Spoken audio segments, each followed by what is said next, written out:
தந்தை மகன் தூயாவின் பெயராலே ஆமென். நித்திய ஸ்துதிக்குரிய பரிசுத்த நற்கருணைக்கு பக்தியாய் ஆராதனை எத்திசையும் புரிவோம். பக்தியாய் ஆராதனை எத்திசையும் புரிவோம். நித்திய ஸ்துதிக்குரிய பரிசுத்த நற்கருணைக்கு பக்தியாய் ஆராதனை எத்திசையும் புரிவோம். பக்தியாய் ஆராதனை எத்திசையும் புரிவோம். நித்திய ஸ்துதிக்குரிய பரிசுத்த நற்கருணைக்கு பக்தியாய் ஆராதனை எத்திசையும் புரிவோம்.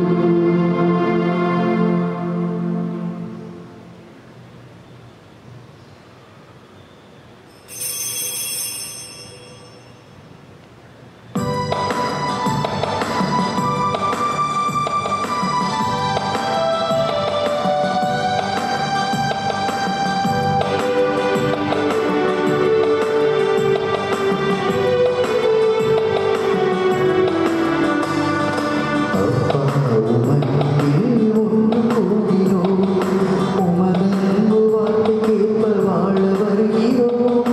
நற்பாதை காட்டும் தீபமாகுமே, உம் வார்த்தை எங்கள் உயிர் மூச்சாகுமே. அப்பா உமன்பில் ஒன்று கூடினோம், உமது அன்பு வார்த்தை கேட்ப வாழ வருகிறோம்.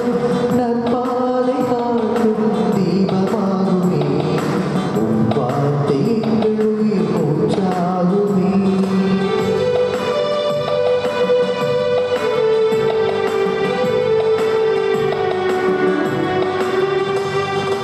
உம் பாசம் எம்மை வரவழைத்தது, நல்ல நிலமாய் நாங்கள் வந்துள்ளோம்.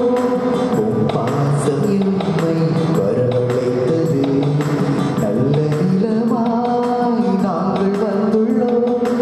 ஒன்றுக்கு நூறென்று பலம் தந்திட, ஒன்றுக்கு நூறென்று பலம் தந்திட ஒன்றித்தும் அருளை நாடினோம். தேவனே நன்றி ஸ்துதியை நாங்கள் பாடினோம். அப்பா உமன்பில் ஒன்று கூடினோம், உமது அன்பு வார்த்தை கேட்ப வாழ வருகிறோம்.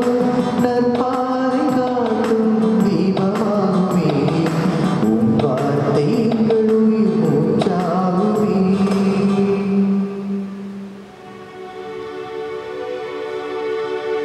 தந்தை மகன் தூயாவியாரின் பெயராலே ஆமென். நம் ஆண்டவராகிய இயேசு கிறிஸ்துவின் அருளும் கடவுளின் அன்பும் தூயாவியாரின் நட்புறவும் உங்கள் அனைவரோடும் இருப்பதாக. உம் ஆன்மாவோடும் இருப்பதாக. கிறிஸ்துவுக்குள் பிரியமான சகோதர சகோதரிகளே, பாஸ்கா காலத்தினுடைய 6ஆம் ஞாயிற்றுக்கிழமை திருப்பலி நினைவு கூர்ந்து நாம் கொண்டாடி கொண்டிருக்கின்றோம். இன்றைய நாளிலே வாசகங்கள் நமக்கு எடுத்துச் சொல்லுவது, நம் வாழ்க்கைக்கு கப்பலாக இருப்பவர் நம் ஆண்டவர் இயேசு கிறிஸ்து. எல்லா தீமைகளிலுமிருந்து நம்மை காப்பாற்றி நிறைவாழ்வு என்னும் கரைக்கு அழைத்து செல்லக்கூடியவராக இருக்கின்றார். ஆகவே அவரில் முழு நம்பிக்கை கொண்டு பயணம் செல்லும் பொழுது நாம் நிறைவாழ்வை அடையக்கூடிய அடையக்கூடியவர்களாக இருக்கின்றோம். இயேசுவின் உயிர்ப்பு நமக்கு தருகின்ற ஒரு அனுபவமாகவும் அந்த விசுவாசத்தில் நாம் அழைத்து செல்லக்கூடியவர்களாகவும் நாம் வாழ இந்த திருப்பலிலே பக்தியோடு பங்கெடுப்போம்.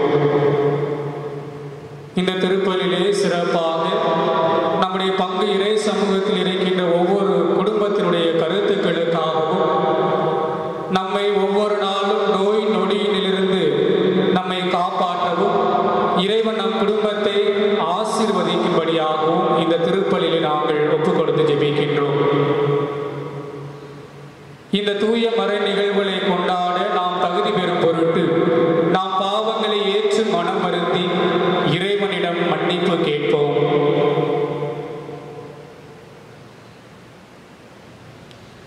எல்லாம் வல்ல இறைவனிடமும் சகோதர சகோதரிகளே, உங்களிடமும் நான் பாவியனை ஏற்றுக்கொள்கிறேன். ஏனெனில் என் சிந்தனையாலும் சொல்லாலும் செயலாலும் கடமையில் தவறியதாலும் பாவங்கள் பல செய்தேன். என் பாவமே பெரும் பாவமே. ஆகையால் எப்போதும் கன்னியான புனித மரியாவையும் வானதூதர் புனிதர் அனைவரையும் சகோதர சகோதரிகளே உங்களையும் நம் இறைவனாகிய ஆண்டவரிடம் எனக்காக வேண்டிக் கொள்ள மன்றாடுகிறேன்.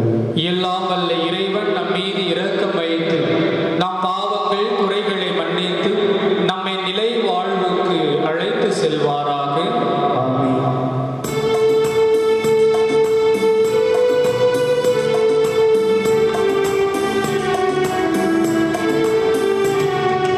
உன்னதங்கள்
சமாரியர் மீது கைகளை வைக்கவே அவர்கள் தூய ஆவியை பெற்றார்கள். திருத்தூதர் பணிகள் நூலிலிருந்து வாசகம். அதிகாரம் 8, இறை வார்த்தைகள் 5 முதல் 8 மற்றும் 14 முதல் 17 முடிய. அந்நாட்களில் பிலிப்பு சமாரியா நகர் சென்று அங்குள்ள மக்களுக்கு மெசியாவை பற்றி அறிவித்தார். பிலிப்பு சொன்னவற்றை கேட்டும் அவர் செய்த அருமடையாளங்களை கண்டும் வந்த திரளான மக்கள் ஒரு மனத்தோடு அவருக்கு செவி சாய்த்தனர். ஏனெனில் பலரை பிடித்திருந்த தீய ஆவிகள் அவர்களிடமிருந்து உரத்த குரலுடன் கூச்சலிட்டுக் கொண்டே வெளியேறின. முடக்குவாதமுற்றோர், கால் ஊனமுற்றோர் பலரும் குணம் பெற்றனர். இதனால் அந்நகரில் பெரும் மகிழ்ச்சி உண்டாயிற்று.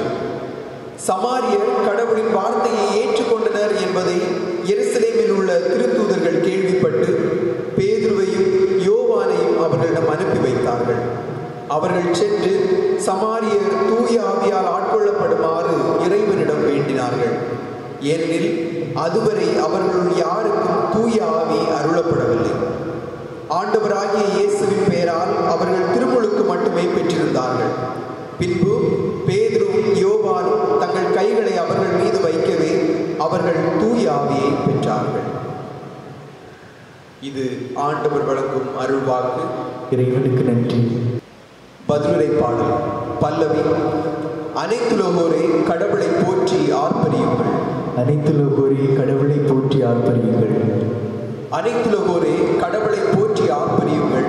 அவரது பெயரின் மாட்சியை புகழ்ந்து பாடுங்கள். அவரது புகழை மேன்மைப்படுத்துங்கள். கடவுளை நோக்கி உம் செயல்கள் எவ்வளவு அஞ்சத்தக்கவை என்று சொல்லுங்கள். பல்லவி. அனைத்துலகோரே கடவுளை போற்றி ஆர்ப்பரியுங்கள். அனைத்துலகோர் உம்மை பணிந்திடுவர். அவர்கள் உம் புகழ் பாடிடுவர். உம் பெயரை புகழ்ந்து பாடிடுவர் என்று சொல்லுங்கள். வாரீர், கடவுளின் செயல்களை பாரீர். அவர் மானிடரிடையே ஆற்றி வரும் செயல்கள் அஞ்சுதற்குரியவை. பல்லவி. அனைத்துலகோரே கடவுளை போற்றி ஆர்ப்பரியுங்கள். கடலை உலர்ந்த தரையாக அவர் மாற்றினார். ஆற்றை அவர்கள் நடந்து கடந்தார்கள். அங்கே அவரில் நாம் அகமகிழ்ந்தோம். அவர் தமது வலிமையால் என்றென்றும் அரசாளுகிறார். பல்லவி. அனைத்துலகோரே கடவுளை போற்றி ஆர்ப்பரியுங்கள். கடவுளுக்கு அஞ்சு நடப்போரே அனைவரும் பாரீர், கேளீர். அவர் எனக்கு செய்ததனை எடுத்துரைப்பேன். என் மன்றாட்டை புறக்கணியாத கடவுள் போற்றி. தம் பேரன்பை என்னிடமிருந்து நீக்காத இறைவன் போற்றி. பல்லவி. அனைத்துலகோரே கடவுளை போற்றி ஆர்ப்பரியுங்கள்.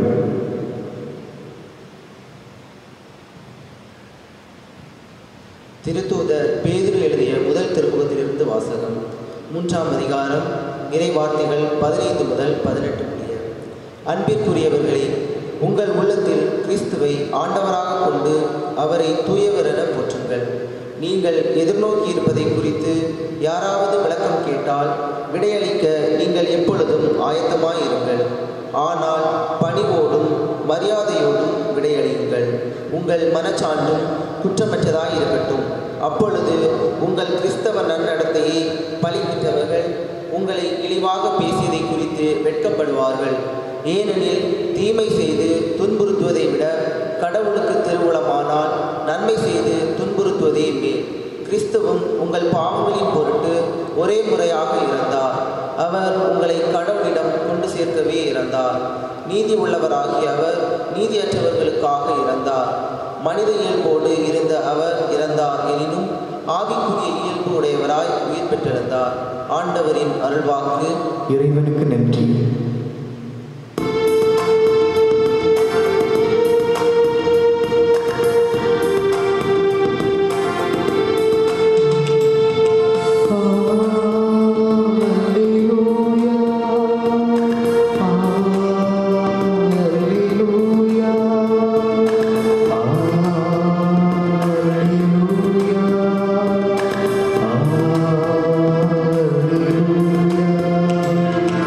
Alleluia.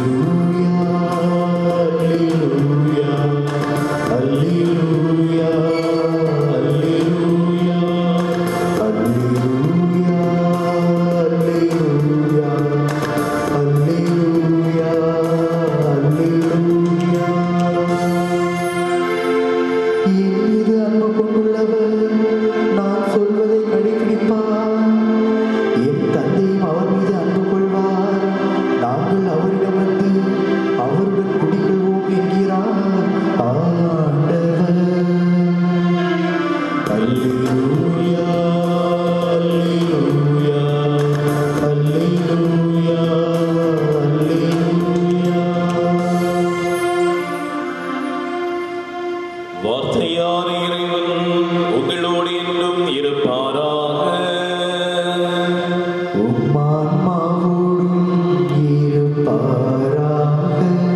யோவான் எழுதிய தூய நற்செய்தியிலிருந்து வாசகம். ஆண்டவரே மாட்சி உமக்கே. நூற்பிரிவு 14 இறை வார்த்தைகள் 15 முதல் 21 முடிய. யோவான் எழுதிய தூய நற்செய்தி நூற்பிரிவு 14 இறை வார்த்தைகள் 15 முதல் 21 முடிய. அக்காலத்தில் இயேசு தம் சீடரை நோக்கி கூறியது: நீங்கள் என் மீது அன்பு கொண்டிருந்தால் என் கட்டளைகளை கடைபிடிப்பீர்கள். உங்களோடு என்றும் இருக்கும்படி மற்றொரு துணையாளரை உங்களுக்கு தருமாறு நான் தந்தையிடம் கேட்பேன். தந்தை அவரை உங்களுக்கு அருள்வார். அவரே உண்மையை வெளிப்படுத்தும் தூய ஆவியார். உலகம் அவரை ஏற்றுக்கொள்ள இயலாது, ஏனெனில் அது அவரை காண்பதுமில்லை, அறிவதுமில்லை. நீங்கள் அவரை அறிந்திருக்கிறீர்கள், ஏனெனில் அவர் உங்களோடு தங்கியிருக்கிறார், உங்களுக்குள்ளும் இருக்கிறார்.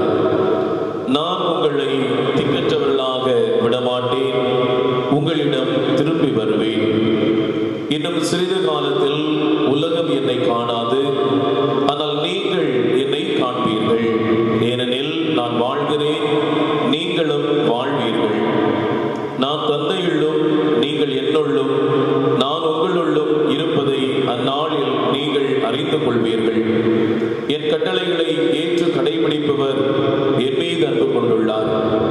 என் மீது அன்பு கொள்பவர் மீது தந்தையும் அன்பு கொள்வார். நானும் அவர் மீது அன்பு கொண்டு அவருக்கு என்னை வெளிப்படுத்துவேன் என்றார். இது வாழ்வு தரும் கிறிஸ்துவின் நற்செய்தி. கிறிஸ்துவே உமக்கு புகழ். இன்றைய உலகமானது எதை நோக்கி பயணிக்கிறது? நல்லதை நோக்கி பயணிக்கிறதா அல்லது தீமையை நோக்கி பயணிக்கிறதா? இந்த கேள்வியானது மிகவும் அதிகமாகவும் நம்மை சிந்திக்க அழைப்பதில்லை. இன்று நாம் எதை நோக்கி பயணிக்கின்றோம்? நல்லதை நோக்கி பயணிக்கின்றோமா அல்லது தீமையை நோக்கி நாம் பயணிக்கின்றோமா? நல்லதை நோக்கி பயணிக்கின்றோம் என்றால் அது யாருக்கு நல்லது? எனக்கு நல்லதா அல்லது இந்த சமுதாயத்திற்கு நல்லதா? இன்றைய சமுதாயத்தை காட்டிலும் எனக்கு எது நல்லதோ அதை நோக்கிதான் என்னுடைய வாழ்க்கையானதும் நம்முடைய வாழ்க்கையானதும் பயணித்துக் கொண்டிருக்கின்றது. மழையிலும் வெள்ளத்திலும் பஞ்சத்திலும் தண்ணீர் பற்றாக்குறையிலும் கஷ்டப்படும் மக்களை பற்றி எந்த ஒரு அக்கறையும் படாமல் தங்கள் பதவிகளை தக்க வைத்துக் கொள்ளும் அந்த அரசியல்வாதிகள் மத்தியிலும் தன்னுடைய படம் நன்றாக ஓட வேண்டும், அதற்காக நல்லவன் போல் நடித்துக் கொண்டிருக்கும் நடிகர்கள் மத்தியிலும் சமுதாயம் எப்படி சீர்கேட்டாலும் தன்னையும் தனது குடும்பத்தையும் எதுவும் பாதித்து விடக்கூடாது என வாழும் பெற்றோர்கள் மத்தியிலும் வாழும் நாம் அனைவரும் தீமை செய்து துன்புறுவதை விட நன்மை செய்து துன்புறுவதே மேல் என்று இன்றைய வாசகங்கள் வழியாக நாம் ஆண்டவர் நம் ஒவ்வொருவரையும் பார்த்து அழைப்பு விடுக்கின்றார்.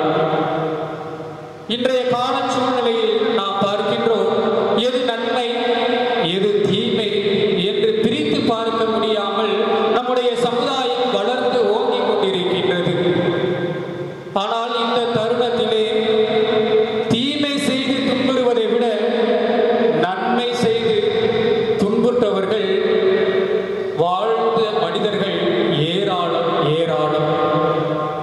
ஆகவே இந்த நாளிலே தீமை செய்து துன்புறுவது போலவும் நன்மை செய்து துன்புறுவதைப் போலவும் வாழ்ந்து காட்டியவர்கள் விவிலியத்தில் ஏராளமானவர்கள். இந்த நாளிலே 2 பேரை பற்றி நாம் சிந்திக்க உங்களை அழைக்கின்றேன்.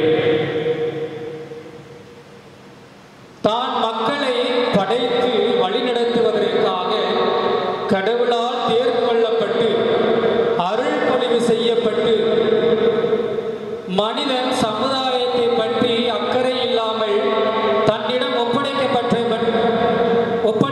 அந்த மக்களை பற்றி கவலைப்படாமல் தனது சுயநலத்தினால் தனக்கு நல்லது என நினைத்து அந்த மனிதன் பலவீனத்தினால் கடவுளின் பார்வையில் அதிகமாக தீமை செய்து கொண்டிருக்கின்றான். அதனால் தான் அவன் அந்த அளவிற்கு தன்னுடைய வாழ்விலே துன்பப்பட்டான் என்பதை அவரது வாழ்வு நமக்கு ஒரு பாடமாக எடுத்துச் சொல்கின்றது. அவர்தான் தாவீது அரசர். தாவீது அரசர் கடவுளால் தேர்ந்து கொள்ளப்பட்டு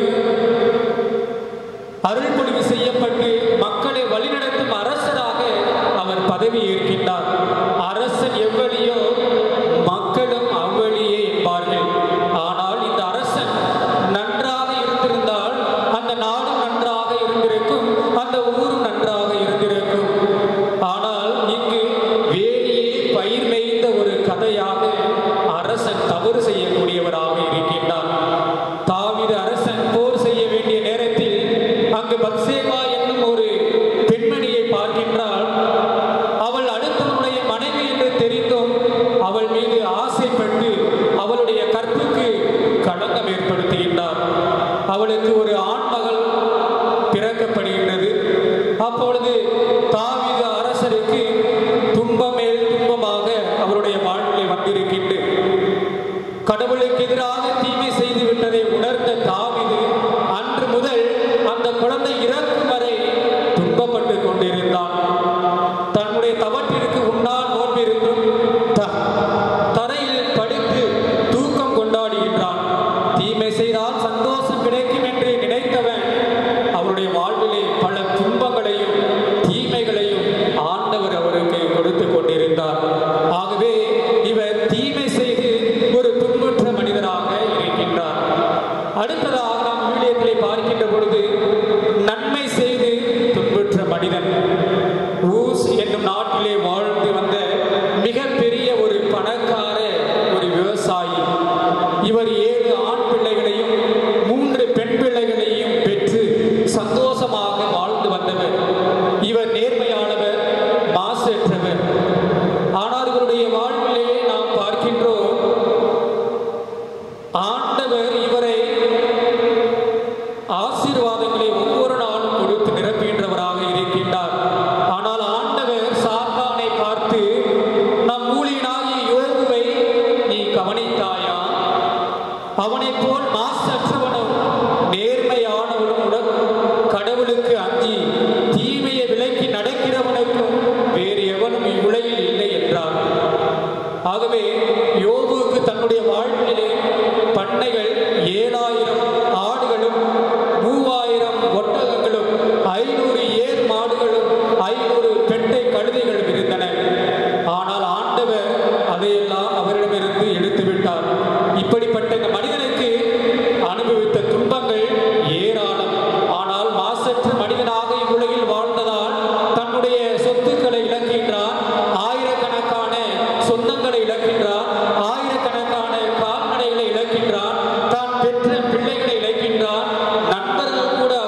செய்வது என்று ஒரே குழப்பமாக அவர்கள் பயணித்துக் கொண்டிருந்தார்கள். ஆனால் அவருடைய உயிர்ப்பிற்கு பிறகு சீடர்கள் இயேசுவை பற்றி நன்மைகளை போதிக்கக்கூடியவராக இருந்த பொழுது அவர்கள் கொன்று குவிக்கப்பட்டார்கள். இதைத்தான் திருத்துவர் பணி 6ஆம் அதிகாரத்திலே நாம் பார்க்கின்றோம். ஸ்தேவான் அப்போஸ்தலர்களால் ஆசீர்வதிக்கப்படுகின்றார். 7ஆம் அதிகாரத்திலே நன்மையை போதிக்கக்கூடியவராக இருக்கின்றார். திருத்துவர் பணி 8ஆம் அதிகாரத்திலே இவரை கல்லால் எறிந்து கொல்லப்படுகின்றார். ஆகவே நன்மை செய்து துன்புற்ற ஒரு மனிதராக நாம் பார்க்கின்றோம். ஆகவே நன்மையை பற்றி பேசினால் துன்பத்தை அனுபவிக்க வேண்டும் என தெரிந்தாலும் சீடர்கள் அனைவரும் ஆண்டவர் இயேசுவை பற்றி ஊர் ஊராக செல்கின்றார்கள், நாடு நாடாக சென்று போதிக்கக்கூடியவர்களாக இருக்கின்றார்கள். இன்றில் நம்மில் எத்தனை பேர் தீமையை ஒதுக்கி நன்மை செய்யக்கூடியவர்களாக இருக்கின்றோம்? சிந்திப்போம். உதாரணமாக, பொய் சொல்வது என்பது தவறு என்பது நாம் அனைவருமே அறிந்த ஒரு உண்மையாக இருக்கும். ஆனால் இன்றில் நம்மில் எத்தனை பேர் பொய் சொல்லாமல் வாழ்கிறோம்? கணவன் மனைவியிடத்திலும், மனைவி கணவனிடத்திலும், பெற்றோர்கள் பிள்ளைகளிடத்திலும், பிள்ளைகள் ஆசிரியர்களிடத்திலும் அல்லது பணிபுரியும் இடத்திலும் எங்கும் எங்கும் பொய்மை நிறைந்து காணப்படுகின்றது. இன்று பொய் பேசுவதே நன்மை செய்வது போல நினைத்து வாழக்கூடிய மனிதர்கள் நம்மில் எத்தனை பேர்? பிலாத்து இயேசுவிடத்திலே உண்மையா அது என்ன என்று கேட்கின்றார். அந்த அளவிற்கு பொய்யிலே தனது வாழ்க்கையை அவர் வாழ்ந்திருக்க வேண்டும். ஏன் இன்று எத்தனை பெற்றோர்கள் நன்மை செய்ய தங்களுடைய பிள்ளைகளை கற்றுக் கொடுக்கின்றார்கள்? உனக்கு எதுக்கு இந்த ஊர் வம்பு? எந்த பிரச்சனைக்கு போகாத, நீ எப்படி போறியோ அப்படியே வீடு திரும்பி வந்துவிடு என்று சொல்லக்கூடிய பெற்றோர்கள் ஏராளமாக இருக்கின்றார்கள். பிரியமானவர்களே, நமக்கும் பிரச்சனைகள் என்று வரத்தான் செய்யும். நாம் அடுத்தவருடைய பிரச்சனைகளை பார்த்து நாம் ஓடோடக்கூடியவர்களாக இருக்கின்றோம். ஆகவே உங்களுக்கும் எனக்கும் ஒரு நாள் பிரச்சனைகள் வரும் பொழுது ஆறுதல் சொல்லக்கூட ஒரு நபர்கள் இருக்க மாட்டார்கள். எனவே தீமையை ஒதுக்கி நன்மையை செய்ய நாம் நம்முடைய வாழ்விலே முற்பட வேண்டும். பழைய ஏற்பாட்டிலே நாம் பார்க்கின்றோம், கடவுள் 10 கட்டளையை கொடுக்கின்றார். அதை கடைபிடிப்பது கடினம் என்று தெரிந்தாலும் புதிய ஏற்பாட்டிலே ஆண்டவர் இயேசு கிறிஸ்து 2 கட்டளைகளை கொடுத்து, இந்த 2 கட்டளைகளை முழுமையாக எத்தனை பேர் கடைபிடிக்கிறீர்கள், கடைபிடிக்கிறோம் என்று ஆண்டவர் இயேசு கேட்கின்றார். அன்பிற்குரிய சகோதர சகோதரிகளே, 2011ஆம் ஆண்டு என்னுடைய வாழ்வில் நடந்த ஒரு உண்மை சம்பவமாக காணப்படுகின்றது. தத்துவியல் படிக்கின்ற பொழுது 3 ஆண்டுகள் நாங்கள் படித்துக் கொண்டிருப்போம்.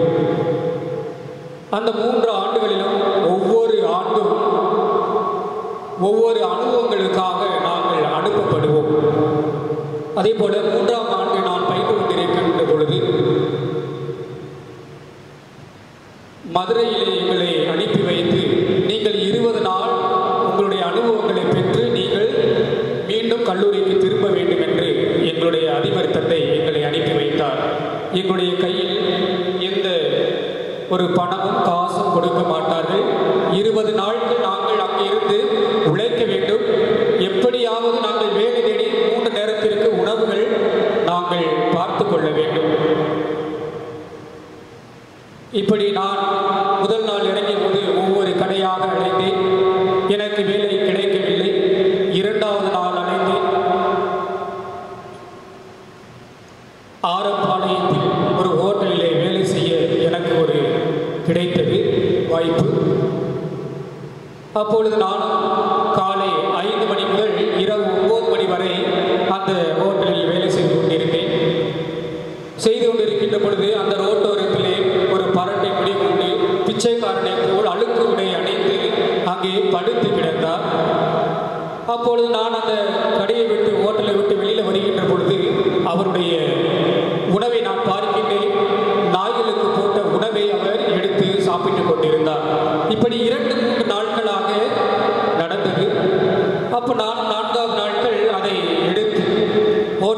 மீதியான வடை, இட்லி இதையெல்லாம் நான் அவருக்கு கொடுத்து தினந்தோறும் கொடுத்து அவருக்கு பழகினேன்.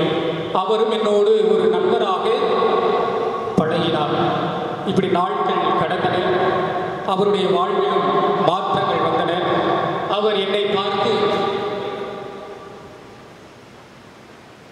என்னுடைய வாழ்விலே பல மாற்றங்கள் வருகின்றன என்று அவர் சொன்னார். திடீரென்று அவர் என்னிடம் பேச ஆரம்பிக்கின்றார். இத்தனை நாட்கள் பேசாதவர் இன்று என்னுடன் பேச ஆரம்பிக்கின்றார்.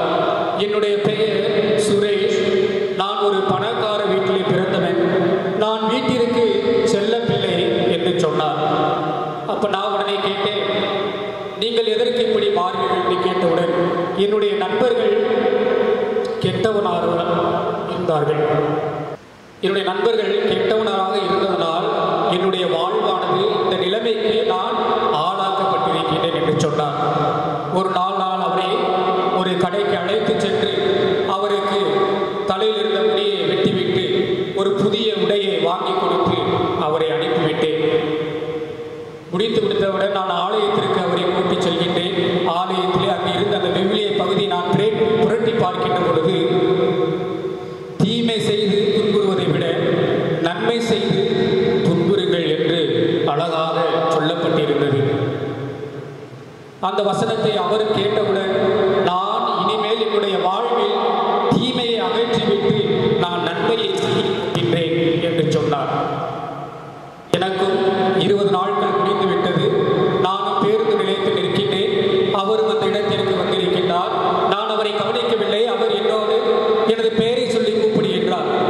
யார் எனது பெயரை சொல்லி கூப்பிடார்? நான் திரும்பி பார்க்கின்ற பொழுது அந்த மனிதன் இருக்கின்றார். அப்பொழுது அந்த மனிதரிடம் கேட்கின்றார், நீங்கள் என்ன செய்கிறீர்கள் என்று கேட்கின்றார். நான் குருவாக படித்துக் கொண்டிருக்கின்றேன், அதாவது சாமியாராக நான் படித்துக் கொண்டிருக்கின்றேன் என்று சொன்னார். அப்ப அவர் சொன்ன வார்த்தையானது பசுமார தாடி போல என்னுடைய மனதிலே தொட்டது. எல்லா குழந்தைகளுக்கும் ஹீரோ இருப்பார்கள். என்னுடைய வாழ்விலே கெட்ட நண்பர்கள் ஹீரோவாக இருந்தார்கள். ஆனால் உங்களுக்கு இயேசு என்னும் நண்பர் ஹீரோவாக இருக்கின்றார் என்று சொன்னார். கிறிஸ்துவுக்குள் பிரியமான சகோதர சகோதரிகளே, நம்முடைய குழந்தைகளுக்கும் அரசியல்வாதிகள் ஹீரோவாக இருக்க முடியாது. விளையாட்டு வீரர்கள் ஹீரோவாக இருக்க முடியாது.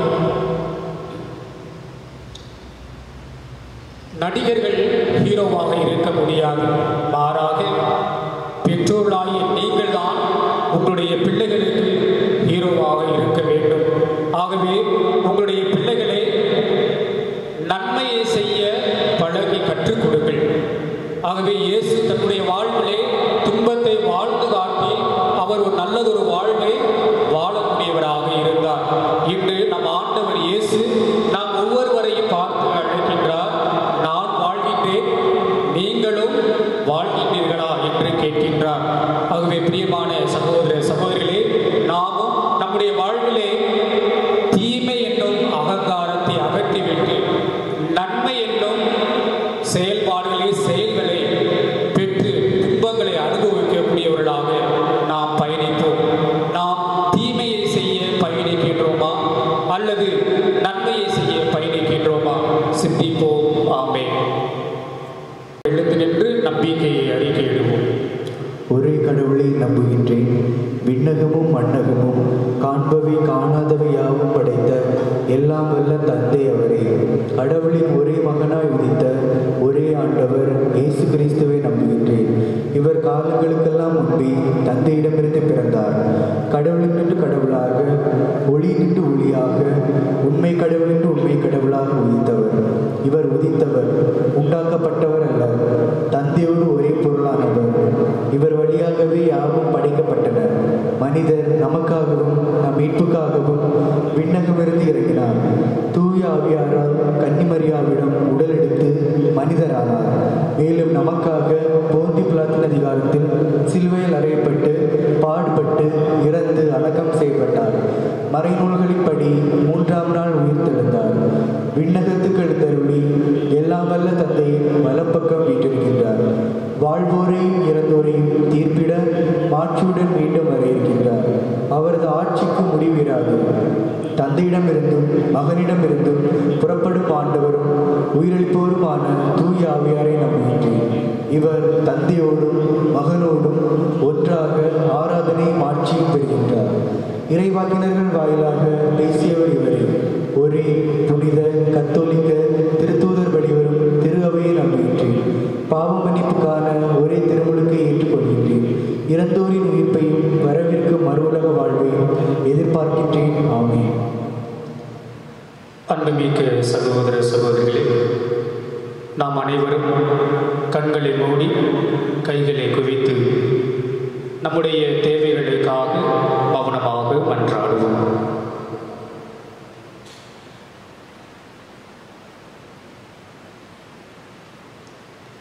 எங்கள் அடைக்கலமும் ஆற்றலுமான இறைவா,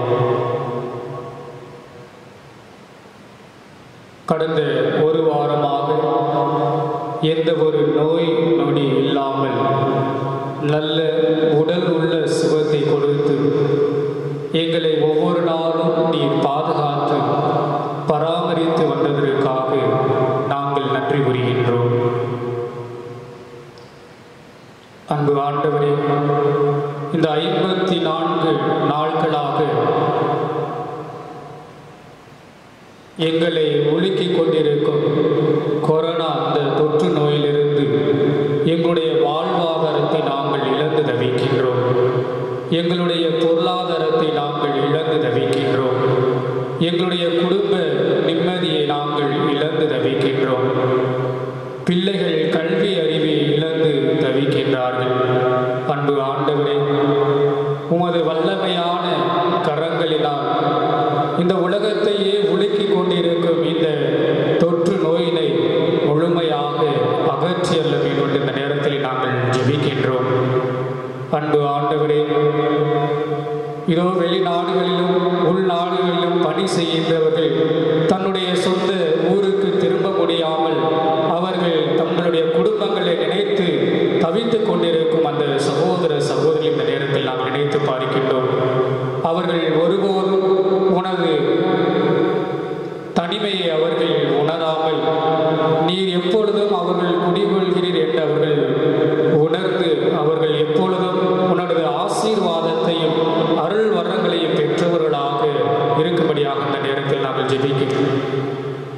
அன்பு ஆண்டவரே, நம்முடைய குடும்பங்களில் பல்வேறு தேவைகளுக்காகவும் கடன் தொல்லையினாலும் கவலையினாலும் நோயினாலும் கஷ்டப்பட்டு கொண்டிருக்கும் ஒவ்வொரு சகோதர சகோதரியை நாம் நினைத்து பார்ப்போம். அன்பு ஆண்டவரே,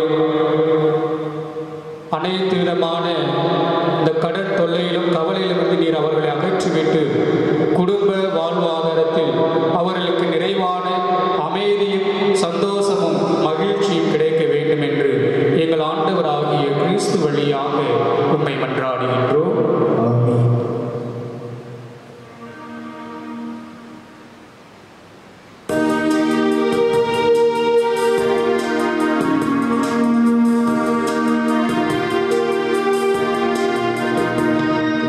கவனங்கள் பாடும்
சகோதர சகோதரிகளே, என்னுடையதும் உங்களுடையதுமான இப்பலி எல்லாம் அல்ல தந்தையாக இறைவனுக்கு ஏற்றதாகும்படி மன்றாடுங்கள்.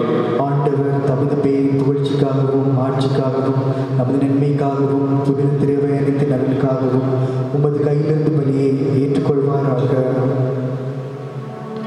ஆண்டவரே, பலியின் காணிக்கைகளோடு எங்கள் வேண்டல்கள் உம்மை நோக்கி எழுவனவாக. இவ்வாறு நாங்கள் உமது மேன்மையால் தூய்மையாக்கப்பட்டு உமது பேரிரக்கத்தின் அருளடையாளங்களை பெற்றுக்கொள்ள தகுதி பெறுவோமாக. எங்கள் ஆண்டவராகிய கிறிஸ்து வழியாக உம்மை மன்றாடுகின்றோம்.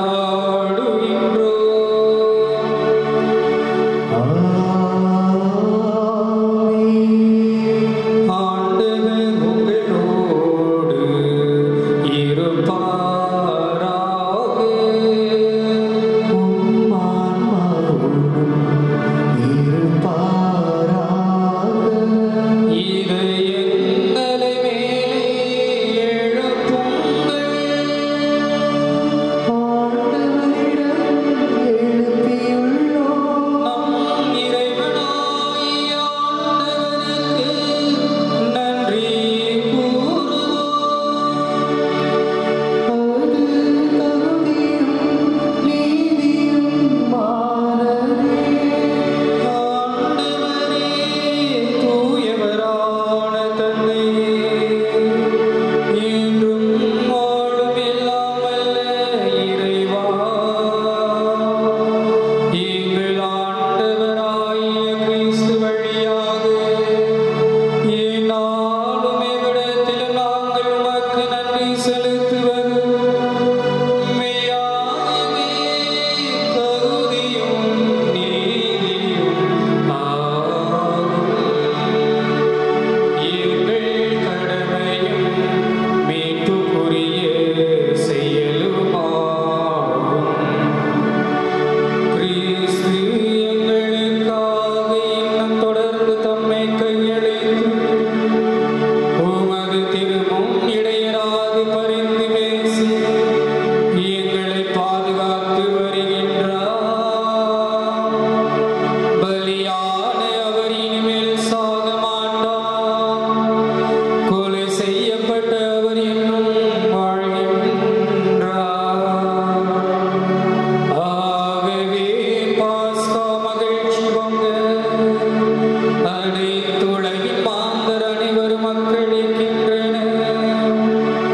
அவ்வாறு ஆற்றல் மிக்கோரும் அதிகாரம் கொண்ட தூதர்களும் உமது மாட்சியை புகழ்ந்து முடிவின்றி பாடுவதாவது.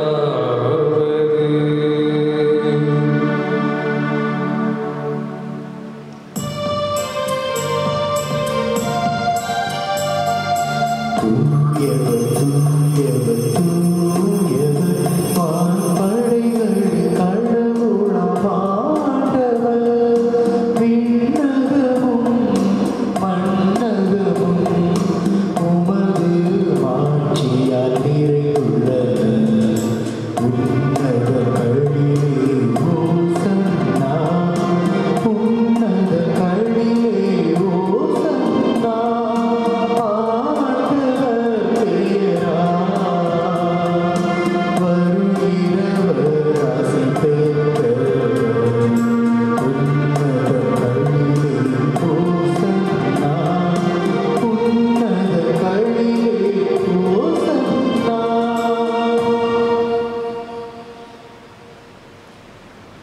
ஆண்டவரே, நீர் மெய்யாகவே தூயவர், தூய்மை அனைத்திற்கும் ஊற்று.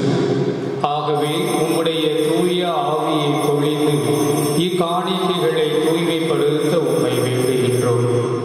இவ்வாறு எங்கள் ஆண்டவர் இயேசு கிறிஸ்துவின் உடலும் இரத்தமுமாக எங்களுக்கு இவை மாறுபனவாக. அவர் பாடுபட உளம் கனிந்து தம்மை கையளித்த போது அப்பத்தை எடுத்து நன்றி செலுத்தி அதை பிட்டு தம் சீடர்களுக்கு அளித்து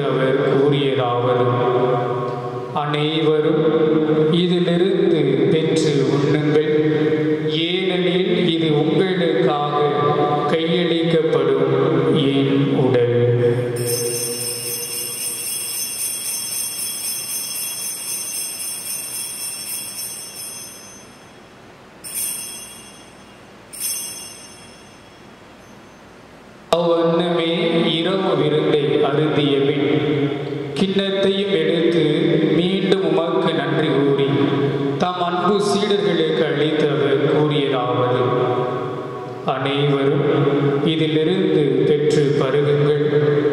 ஏனெனில் இது புதிய நிலையான உடன்படிக்கைக்குரிய என் இரத்தத்தின் கிண்ணம்.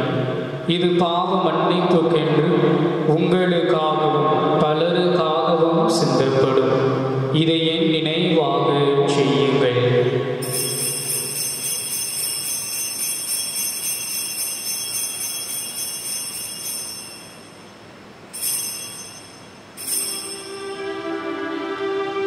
நம்பிக்கையின் மறைபொருள். ஆண்டவரே, நீர் வருமளவும் உமது இறப்பினை அறிக்கையிடுகின்றோம். உமது உயிர்ப்பினையும் எடுத்துரைக்கின்றோம். ஆகவே ஆண்டவரே, நாங்கள் கிறிஸ்துவின் இறப்பினையும் உயிர்ப்பினையும் நினைவு கூர்ந்து வாழ்வு தரும் அப்பத்தையும் மீட்பளிக்கும் கிண்ணத்தையும் உமக்கு ஒப்புக் கொடுக்கின்றோம். உம் திருமுன் நின்று உமக்கு ஊழியம் புரிய தகுந்தவர்கள் என எங்களை ஏற்றுக்கொண்டீர். எனவே உமக்கு நன்றி செலுத்துகின்றோம். மேலும் கிறிஸ்துவின் உடலிலும் இரத்தத்திலும் பங்கு கொள்ளும் எங்களை தூய ஆவியார் ஒன்று சேர்க்க வேண்டும் என உம்மை தாழ்மையுடன் மன்றாடுகின்றோம். ஆண்டவரே, உலகெங்கும் பரவியிருக்கும் உமது திரு அவையை நினைவு கூர்ந்தருளும். எங்கள் திருத்தந்தை பிரான்சிஸ், எங்கள் ஆயர் ஜெரோம்தாஸ் ஆண்டகை, எல்லா திருநிலையினர் மற்றும் பொதுநிலையினர் ஆகிய அனைவரோடும் உமது திரு அவை அன்பில் நிறைவு பெறச் செய்தருளும். தந்தையே, இந்த வாரத்திலே பிறந்த நாள் கொண்டாடுகின்ற அன்பு பிள்ளைகளையும் திருமண நாளை சிறப்பிக்கக்கூடிய தம்பதியினரையும் கனிவோடு கண்ணோக்குவீராக. உடைய இறை ஆசிரால் ஒவ்வொருவருமே நிரப்பும். இனமாக பல்வேறு தேவைகளுக்காக ஜெபிக்க கேட்டிருக்கக்கூடிய அனைத்து குடும்பங்களையும் ஆண்டவர் தாமே கண்ணோக்கும், ஆசீர்வதியும். நோய் நொடிகளிலிருந்து விடுதலை தாரும். இன்னும் குறிப்பாக ஆண்டவரே, எங்கள் மத்தியில் இருக்கக்கூடிய இந்த கோவிட்-19 என்று சொல்லக்கூடிய தொற்று நோயினால் பல்வேறு சிரமங்களை அனுபவிக்கக்கூடிய இந்த வேளையிலே இந்த ஊரடங்கு விரைவிலேயே நிறைவு பெறவும், மக்கள் இயல்பு வாழ்க்கை வாழவும், எல்லா விதங்களிலும் சுபிட்சம் பெருகவும் ஆண்டவர் வழிகாட்ட வேண்டுமாய் ஜெபிக்கின்றோம். தொழில் வாய்ப்புகள் பெருகவும், வறுமை நிலைகள் மாறவும் ஆண்டவர் தாமே உடைய அருளை இன்னும் நிறைவாக பொழிவீராக. மேலும் தந்தையே, உயர்த்தள்ளும் எதிர்நோக்குடன் துயில் கொள்ளும் எங்கள் சகோதர சகோதரிகளையும், குறிப்பாக யார் யாருக்காக நாங்கள் இந்த வாரத்திலே ஜெபிக்க ஆசைத்திருந்தோமோ விரும்பினோமோ அவர்களையும், இறந்தோர் அனைவரையும் இரக்கத்துடன் நினைவு கூர்ந்து உமது திருமுக ஒளியினுள் ஏற்றருளும். எங்கள் அனைவர் மீதும் இரக்கமாயிரும்.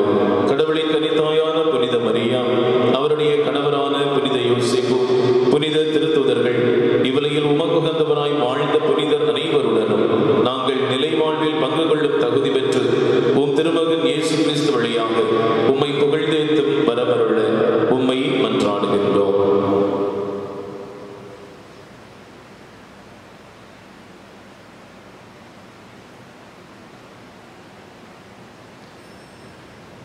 இவர் வழியாக இவரோடு இவரில்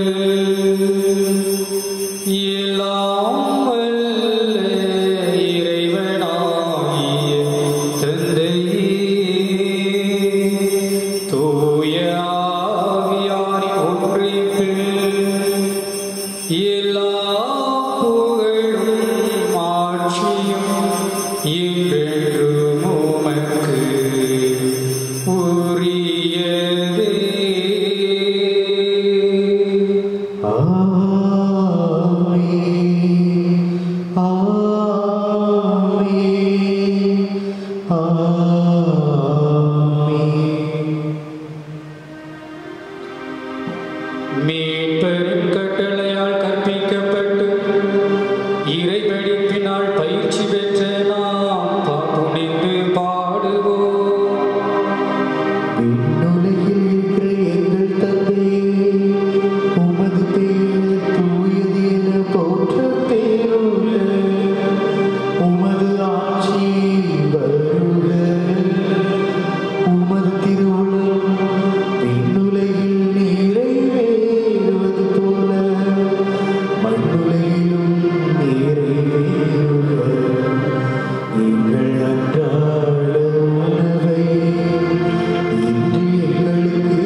ஆட்சியும் வல்லமையும் மாட்சியும் என்றென்றும் உமதே. ஆண்டவரே இயேசு கிறிஸ்துவே, அமைதியை உங்களுக்கு விட்டு செல்கின்றேன், என் அமைதியை உங்களுக்கு அளிக்கின்றேன் என்று உம் திருத்தூதர்களுக்கு மொழிந்தீர். எங்கள் பாவங்கள் குறைகளை பாராமல் உமது திரு அவையின் நம்பிக்கையை கண்ணோக்கி உமது திருவுலகத்துக்கு ஏற்று அதற்கு அமைதியும் ஒற்றுமையும் அளித்தருள்வீராக. என்றென்று வாழ்ந்து ஆட்சி செய்கின்றவர் நீர். ஆண்டவருடைய அமைதி உங்களோடு என்றும் இருப்பதாக. உம்மான்மாவோடும் இருப்பதாக. ஒருவருக்கொருவர் இறைவன் தருகின்ற அமைதியை பகிர்ந்து கொள்வோம்.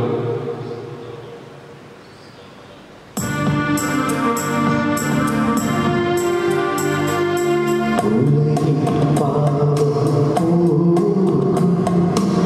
இறைவனின் செம்மறியே, எம்மேல் இரக்கம் வையும். உலகின் பாவம் போக்கும் இறைவனின் செம்மறியே, எம்மேல் இரக்கம் வையும். உலகின் பாவம் போக்கும் இறைவனின் செம்மறியே, எமக்கு அமைதி அருளும்.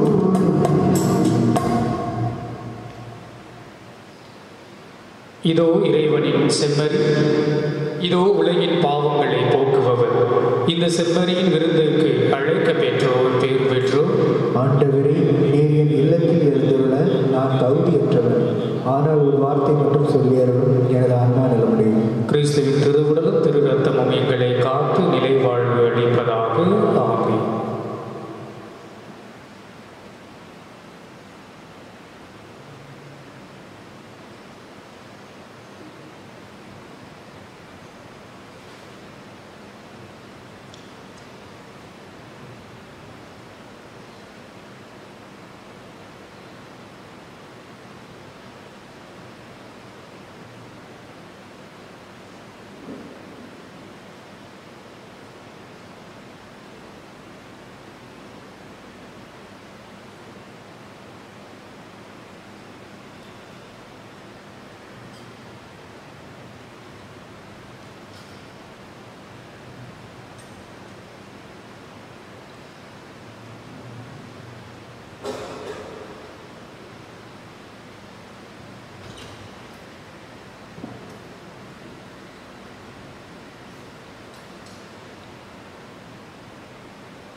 ஒரு சில மணித்துளிகள் நாம் மௌனமாக இறைவனுக்கு நன்றி செலுத்துவோம்.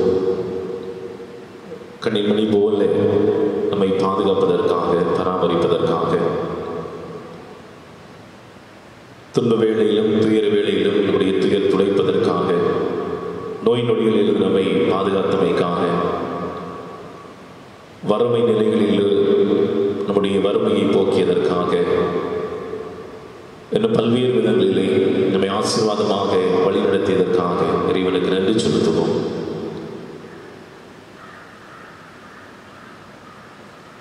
உன்னதரின் பாதுகாப்பில் வாழ்பவர், எல்லாம் வல்லவருடைய நிழலிலே தங்கியிருப்பவர், ஆண்டவரை நோக்கி நீரே என் புகலிடம் என் அரண் என்று உரைப்பார் என்று திருப்பாடல் 91 நாம் வாசிக்கின்றோம்.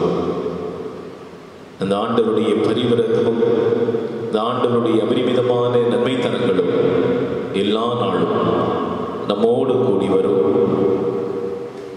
நம்மை பலப்படுத்தும், நம்மை திடப்படுத்தும்.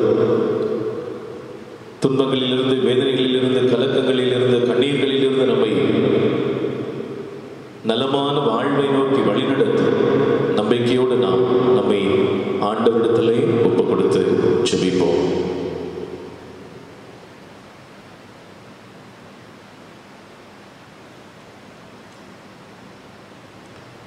இயேசுவில் பிரியமான சகோதர சகோதரிகளை,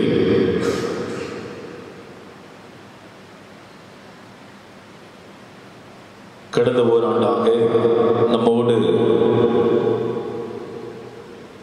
நம் மத்தியிலே பணி செய்தவர்கள், நம்மோடு பயணித்தவர்கள், அருள்பணியாளர் ஜான்சன் அவர்கள், கப்புச்சின் சபையை சேர்ந்தவர்கள் ஓராண்டு நம்மோடு பணி செய்திருக்கிறார்கள். ஆனால் ஒரு மாதம் என்று கூட சொல்ல தெரியவில்லை, ஒரு வாரம் அவர் நம்மோடு பணி செய்திருப்பார் என்று தான் நினைக்க தோன்றுகிறது. அந்த அளவுக்கு வேகமாக நாட்கள் கடந்து சென்றுவிட்டன. நம்முடைய பணித்தளத்திலிருந்து அவர்கள் மாறுதலாகி வேறொரு பணித்தளத்திற்கு செல்லக்கூடிய காலமும் வந்துவிட்டது. கொரோனா தொற்று இருப்பதால் தனிப்பட்ட முறையிலே பங்குகளுக்கு சென்று அவருக்கு நன்றி செலுத்த வாய்ப்பு கிடைக்கவில்லை. ஆகவே இதையே ஒரு வாய்ப்பாக பயன்படுத்தி அவருக்கு நம்முடைய இறை சமூகங்கள் சார்பாக தாய்ப்பங்கு மற்றும் சகோதர கிளைப்பங்குகள் மறைமரபு தலங்கள் சார்பாக அவருக்கு நன்றி செலுத்த விரும்புகின்றேன். என்னிடத்தில் சொன்னார்கள், இதுதான் அவருக்கு முதல் பங்கு அனுபவம். குறிப்பிட்டம் பெற்று இது 2வது ஆண்டு. முதல் பங்கு அனுபவம் புலித்துறை மறை மாவட்டத்திலே நம்முடைய முரசோங்கடு பங்கு தளத்தில் தான் அவருக்கு அமைப்பெற்றிருந்தது. எந்த ஒரு மனத்தாங்களும் பிணக்குகளும் இல்லாதவாறு அவரும் நடந்து கொண்டார். எந்த விதத்திலுமே குறை சொல்ல முடியாத அளவுக்கு ஒரு நல்லது ஒரு அருள்பணியை நம்முடைய பங்குத்தளத்திலே அவர்கள் மாற்றியிருக்கிறார்கள். எங்கள் இருவருக்குள்ளாக சில ஆண்டுகள் தான் வித்தியாசம், ஆனாலும் நல்லதொரு புரிதல் இருந்தது. பணி செய்வதற்கு, இணைந்து பணிபுரிவதற்கு அது மிகப்பெரிய ஒரு பலமாகவே இருந்தது. அதே போல பணி செய்வதிலே எந்த தயக்கம் இல்லாத ஒரு இளம் பணியாளர். ஒருவேளை அதிகமாக திருப்பலிகள் நிறைவேற்ற வேண்டிய சூழ்நிலை இருந்தாலும் கூட எந்த முணுமுணுப்பும் இல்லாதவாறு உடனடியாகவே சென்று அந்த பணிகளை செய்வதற்கு தயாராக இருந்தார். ஒருவேளை கடைசி இடத்தில் சொன்னாலும் கூட விரைவாகவே சென்று புன்முறுவலோடு பணிகளை செய்வதிலே மிக மிக ஆர்வமுடையவராகவே அவர் இருந்ததை பார்த்தேன். அதே போல ஒரு ஆண்டுதான் நம்முடைய பங்குத்தளத்தில் இவர்கள் பணியாற்றினார்கள். ஆனால் தாய்ப்பங்கம் சரி, கிளைப்பங்களிலும் சரி, எல்லா குடும்பங்களையுமே அவர் அறிந்திருந்தார். சில நேரங்களிலே சொல்லுவேன், எந்தெந்த குடும்பங்களில் இப்படி பிரச்சனை இருக்கிறது அல்லது அவர்களுக்காக நாம் ஜெபிக்க வேண்டும் என்று சொல்கின்ற போது சரியாக சொல்வார், இந்த இடத்துல இருக்கிற அந்த குடும்பம் தானே என்று அவராகவே சொல்லுவார். ஆக ஒரு ஆண்டுதான் மத்தியில் இருந்தாலும் கூட எல்லா குடும்பங்களையுமே அறிந்திருந்தார். இந்த குடும்பங்களுடைய பிரச்சனைகளை அறிந்திருந்தார். அவர்களுக்காக ஒவ்வொரு நாளும் ஜெபித்துக் கொண்டே இருந்தார். அந்த வகையிலே எனக்கு எல்லா விதங்களிலும், இந்த அருள் பணியிலே எல்லா விதங்களிலுமே அவர் மிகப்பெரிய ஒரு பலமாக இருந்தார், ஒரு துணையாகவே இருந்தார். நல்ல ஒரு முதிர்ச்சியான ஒரு மனநிலையை அவரிடத்தில் நான் பார்த்திருக்கிறேன். நல்ல முதிர்ச்சியான மனநிலை, well compost and well matured. எதை செய்ய வேண்டும், எப்படி செய்ய வேண்டும், யாரிடத்தில் எப்படி பேச வேண்டும், எப்படி பழக வேண்டும் என்ற எல்லா காரியங்களையும் நன்கு அறிந்திருந்தார். அதே வேளையிலே பங்கு பணியிலே எந்த சுணக்கமும் இல்லாதவாறு மிக அருமையாகவே இந்த பணிகளை அவர்கள் செய்திருக்கிறார்கள். நல்ல ஒரு மறையுரையாளர், நீங்களே பார்த்திருப்பீர்கள். நல்ல முறையிலே திருப்பலி ஆற்றக்கூடிய ஒரு இளம் பணியாளர். அதே போல நல்ல தலைமைத்துவ பண்புகளை தன்னகத்தை கொண்டவர்கள். சில கிளைப்பங்களுக்கு பொறுப்பாக இருந்தார்கள். நல்ல முறையில் அந்த பங்குகளையும் அவர்கள் வழிநடத்தி சொன்னார்கள். இதுவேளையிலே துணிச்சலான முறையிலே பணிகளை செய்வது கூடியதிலும் அவர்கள் திறமையானவர்கள். எங்களிடத்திலே காணப்பட்ட ஒரு பலமாக நான் பார்ப்பது, நாங்கள் எப்போதுமே 3 வேளையும் இணைந்துதான் உண்போம். அது ஒரு மிகப்பெரிய ஒரு பலமாகவே நான் பார்க்கிறேன். பணித்தளத்தில் உள்ள சில சிக்கல்களையும் சவால்களையும் நாங்கள் பேசி ஒரு ஆலோசனைகள் பெறுகின்ற ஒரு தளமாக எங்களுடைய உணவறை இருக்கும். ஒருவேளை நான் காலை வேளையிலே விளையாட செல்வது உண்டு. விளையாட சென்றுவிட்டு திரும்பி வருகின்ற போது தாமதமான நாட்கள் அதிகம். ஒரு 9:30 தாண்டிவிடும் நான் திரும்பி வருவதற்கு. ஆனாலும் எனக்காக காத்திருப்பார்கள். ஒரு நாளும் அவர்கள் தனியாக உணவு உண்டதில்லை. ஒவ்வொரு வேளையும் எவ்வளவு தாமதமானாலும் அவர்கள் எனக்காக காத்திருப்பார்கள். இதுவேளை நானும் காத்திருப்பது உண்டு. இணைந்து 3 வேளையுமே நாங்கள் உணவருந்தி இருக்கிறோம். அந்த மிகப்பெரிய ஒரு பலமாகவே எங்களுக்கு இருந்திருக்கிறது. அதே போல ஒரு சபையிலிருந்து வந்த ஒரு அருள்பணியாளர் என்ற நிலையை கடந்து மறைமாவட்ட குருக்களோடு நல்ல ஒரு உறவை பாராட்டியவர்கள். வட்டார குருக்கள் கூட்ட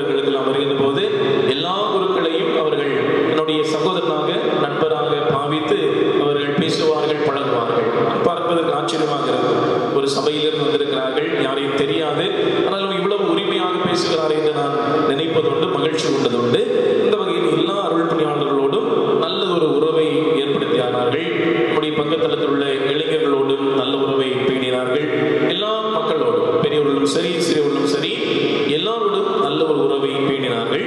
அந்த வகையில் ஒரு ஆண்டு முழுவதும் அவர்களால் இந்த இறைச்சமூகம் பல நன்மைகளை பெற்றிருக்கிறது. பல விதங்களிலே நாம் ஆசீர்வதிக்கப்பட்டிருக்கிறோம். அந்த வகையிலே நம்முடைய அன்பு இணைப்பணியாளர் ஜான்சன் அவர்களுக்கு நம் அனைவர் சார்பாக மனமார்ந்த நன்றிகளை இந்த வேளையிலே தெரிவித்துக் கொள்கின்றேன். அடுத்ததாக அவர்கள் இந்த வாரத்திலே புதிய பணித்தளத்திற்கு சொல்ல இருக்கிறார்கள். பாளையங்கோட்டை மறை மாவட்டம் பாபநாசம் அருகே இருக்கக்கூடிய விக்ரமசிங்கபுரம் என்ற பங்கு சமூகத்திலே இணை பங்கு பணியாளராக பணியாற்றி சொல்ல இருக்கிறார்கள்.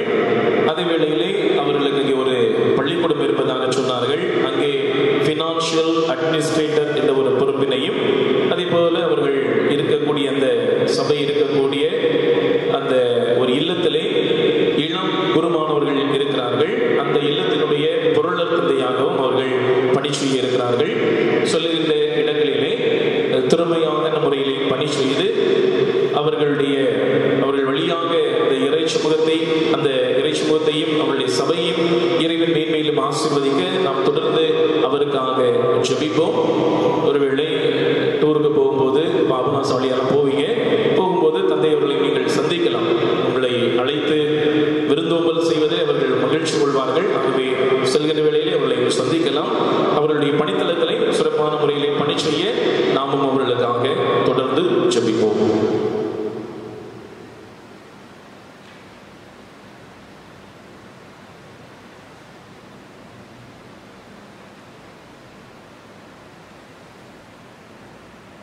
ஒரு சில மணித்துளிகள், ரொம்ப நேரம் எடுக்க மாட்டேன். பிரியமான சகோதர சகோதரிகளே, வந்து ஓராண்டு ஓடதான் இருக்கின்றது. ஆனால் ஒரு மாதம்தான் என்னுடைய மனதில் தென்படுகின்றது. ஃபாதர் சொன்னது போல இந்த நன்றி என்பது 3 வார்த்தை தான், உறவு என்பதும் 3 வார்த்தை தான். நான் நன்றி சொல்வதற்கும் கடமைப்பட்டிருக்கின்றேன். இந்த பங்கு இறை சமூகம் மற்றும் சகோதர கிளை பங்கு மறைவர உள்தளத்தில் இருக்கின்ற ஒவ்வொருடைய உறவுக்கும் நான் ஒரு ஆணித்தரமாக இருக்கின்றேன். ஃபாதர் சொன்னதில் எல்லாமே உண்மைதான். நாங்கள் 2 பேரும் இணைந்து தான் சாப்பிடுவோம். ஒருபோதும் நான் தனியாக சாப்பிட்டதில்லை, தந்தையும் தனியாக சாப்பிட்டதில்லை. ஃபாதர் எங்கே சென்றாலும், நண்பர்களை பார்க்க சென்றாலும் அல்லது அவருடைய வீட்டிற்கு சென்றாலும் என்னை அழைத்து செல்வார்கள். அவருடைய வீட்டிலே என்னை ஒரு பிள்ளை போல் நினைத்த அவருடைய அப்பா அம்மாவுக்கும், என்னை ஒரு சகோதரனாக நினைத்த கூட பிறந்த அவருடைய சகோதரர்களுக்கும் என்னுடைய மனமார்ந்த நன்றியை இந்த நாளில் நான் தெரிவித்துக் கொள்கிறேன். பிரியமானவர்களே, இந்த ஓராண்டு இந்த குழித்துறை மறை மாவட்டம் முரசங்கோடு பங்கு இறை சமூகமும் கிளை பங்கு இறை சமூகமும் தான் என்னை அதிகமாக வளர்த்து விட்டிருக்கின்றது. என்னை வளர்த்துவிட்டு இவ்வளவு பெரிய ஒரு இடத்திற்கு என்னை அழைத்து விட்டது நம்முடைய அருள்பணியாளர், நம்முடைய பங்கு தந்தை பெனிட்டோ அவர்கள்தான். எனக்கு பங்குக்கு வருகின்ற பொழுது எந்த ஒரு அனுபவமும் கிடையாது. ஏனென்றால் நான் திருத்தொண்டர் மற்றும் முதல் அப்பாயின்மெண்ட் எல்லாமே ஃபார்மேஷனில் இருந்த நாகர்கோவில் பாம்பன் விலையில் இருந்து அருள்சகோலோடு உருவாக்கும் பணியில் தான் ஈடுபட்டிருந்தேன். நான் பங்கு தலங்களுக்கு சென்று அதிகமாக திருப்பலி ஆற்றுனது கிடையாது. ஆனால் இந்த முரசங்கோடு பங்குதான் என்னை அதிகமாக வளர்த்து விட்டது. அதற்கு முக்கிய காரணம் நமது பங்கு தந்தை. எனக்கு தெரியாதல்ல, நானும் தயங்காமல் கேட்பேன். ஃபாதர்கிட்ட நான் சொல்லுவேன், ஃபாதர் நான் ஏதாவது தவறு செய்தால் நீங்கள் நேரடியாக சொல்லுங்கள், நான் எந்த ஒரு மனத்தாங்கலும் ஆக மாட்டேன். நான் அடிக்கடி அந்த வார்த்தைகளை அவர்கிட்ட சொல்லி வந்த தொடக்கத்தில். அதே போல் நான் ஏதாவது சிறிய தவறு செய்துவிட்டால் ஒன்றும் பரவாயில்லை, அடுத்த முறை திருத்திகள் என்று அவர் சொல்லுவார். இது தொடக்கத்தில் நடந்தது. ஆகவே ஒவ்வொரு நாளும் எனக்கு ஒரு நல்ல ஒரு தோழனாகவும், ஒரு நண்பனாகவும், ஒரு அண்ணனாகவும், உடன் பிறவாத ஒரு அண்ணனாகவும் இருந்தார். ஆனால் நான் பார்க்கின்ற பொழுது ஒரு உடன் பிறந்த சகோதரர் போலதான் அவரை நினைக்கின்றேன். இங்கு ஓராண்டு நான் பணி செய்ததில் ஒரு நாளும் தந்தையை அண்ணன் என்று நான் அழைத்ததில்லை. ஏனென்றால் என்னுடைய கூட சகோதரர்களையும் கூட நான் எப்பயாவதுதான் அண்ணன் என்று அழைப்பேன், அல்லது நாங்கள் எப்போதுமே நண்பர்கள் போல பேசிக் கொண்டிருப்போம். ஆனால் இங்கு வந்ததிலிருந்து இன்றைய நாளிலிருந்து உங்கள் பாசமான பங்கு தந்தையை நான் எனது அண்ணன் என்று அழைக்கிறேன். அதே போல ஒவ்வொரு மறைமாவட்ட சந்திப்புக்கும் அல்லது செல்லுகின்ற பொழுதும் என்னை அழைத்து செல்வார்கள். நான் இந்த குளித்துறை மறை மாவட்டத்தில் உள்ள அனைத்து குருக்களோடும் நான் அதிகமான ஒரு உறவு வைத்திருக்கின்றேன். ஒரு அதிகமான நண்பர்களை நான் சம்பாதித்து இருக்கின்றேன். குறிப்பாக உங்கள் ஒவ்வொருவரையும் இந்த நாளில் நான் நேரடியாக சந்திக்க முடியவில்லை என்றுதான் ஒரு வருத்தமாக எனக்கு இருக்கின்றது. இருந்தாலும் இந்த எல்லாம் சரியாகி இயல்பு நிலைக்கு திரும்ப வருகின்ற பொழுது நானும் இங்கு வந்து உங்களை நேரில் சந்திப்பேன். இருந்தாலும் உங்களை நான் இந்த காணொளி மூலமாக ஒரு சில வார்த்தைகளை நான் நன்றி சொல்லி நான் எனது இந்த நன்றியை என்னுடைய வாழ்த்துக்களோடு, உறவு வாழ்த்துக்களோடு நான் முடித்துக் கொள்கின்றேன். நான் திருப்பலி ஆற்றுகின்ற பொழுது, இன்றைக்கு நான் மறைவுரை ஆற்றுகின்ற பொழுது திடீரென்று எனக்கு தொண்டை பிடித்து விட்டது. அதே போல ஒரு சில ஞாயிற்றுக்கிழமையில் நான் திருப்பலி நிறைவேற்றுகின்ற பொழுது எனக்கு தொண்டை பிடிப்பு வரும். திருப்பலி முடிந்த உடனே பாசமா ஒரு அக்கறையோட வந்து ஒரு சொந்த பிள்ளை போல வந்து, ஃபாதர் என்னாச்சு, உடல்நிலை சரியில்லையா என்று கேட்கக்கூடிய அப்பா, அம்மா, அக்கா, அண்ணன், தம்பி, தங்கை அனைவரையும் நான் சம்பாதித்திருக்கின்றேன். அதுதான் இந்த உறவு என்ற ஒரு 3 வார்த்தையை நான் இந்த முரசங்கோட்டு பங்கிலே அதிகமாக சம்பாதித்திருக்கின்றேன். ஆகவே நீங்கள் காட்டிய ஒவ்வொரு பண்புக்கும், பாசத்திற்கும், உங்களுடைய இரக்கத்திற்கும் என்னுடைய மனமார்ந்த நன்றியை தெரிவித்துக் கொள்கிறேன். நான் இந்த நன்றி சொல்லி என்னுடைய உறவு முடிவதில்லை. என்னுடைய உறவு எப்பொழுதுமே தொடரும். ஏனென்றால் எனக்கு முதல் பங்கு அனுபவம் என்றால் முரசங்கோடு பங்கு. ஆகவே இந்த முரசங்கோடு பங்கை எனது வாழ்விலே நான் மறக்க முடியாது. நான் கற்ற பாடங்கள் பல, கற்ற பண்புகள், குணங்கள் பல. ஆகவே இந்த முரசங்கோட்டை பங்கு இறை சமூகத்திலும் கிளை பங்கு இறை சமூகத்தில் இருக்கின்ற பங்கு பேரவை நிர்வாகிகள், உறுப்பினர்கள், பங்கு இறை சமூகத்தில் இருக்கின்ற ஒவ்வொருவருக்கும் எனது மனமார்ந்த நன்றிகளை தெரிவித்துக் கொள்கிறேன்.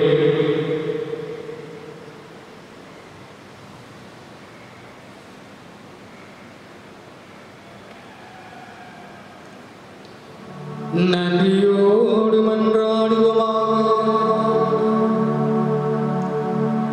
என்றென்றுமுள்ள எல்லாம் வல்ல இறைவா, கிறிஸ்துவின் உயிர்ப்பினால் நிலை வாழ்வுக்கு எங்களை புதுப்பித்தீர்.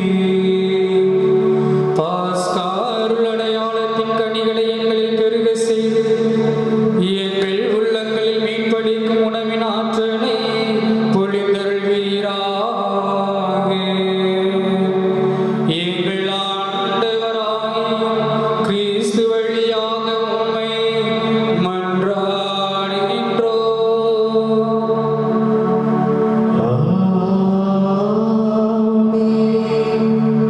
அன்பிற்குரியவர்களே, நான் செல்கின்ற பணித்தலங்களில் என்னுடைய பணி சிறக்க எனக்காக ஒவ்வொரு நாளும் ஜெபியுங்கள். நானும் உங்களுக்காக எனது எளிய ஜெபத்தில் நான் நினைத்துக் கொள்வேன். உங்களை ஒருபோதும் மறக்காமல் நான் என்னுடைய ஜெபத்திலே நான் ஜெபிப்பேன். ஆண்டவர் உங்களோடு இருப்பாராக. உம்மான்மாவோடும் இருப்பாராக. எல்லாம் வல்ல இறைவன் தந்தை, மகன், தூய ஆவி உங்களுக்கு ஆசி வழங்குவாராக. ஆமென்.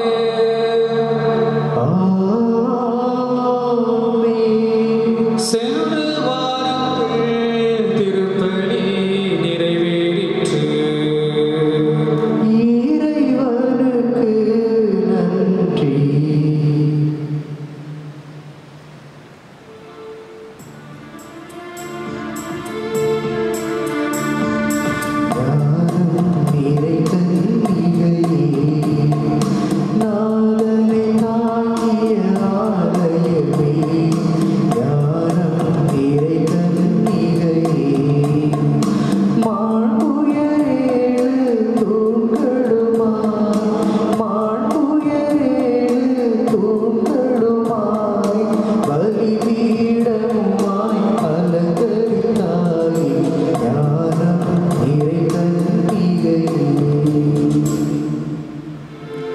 நித்திய ஸ்துதி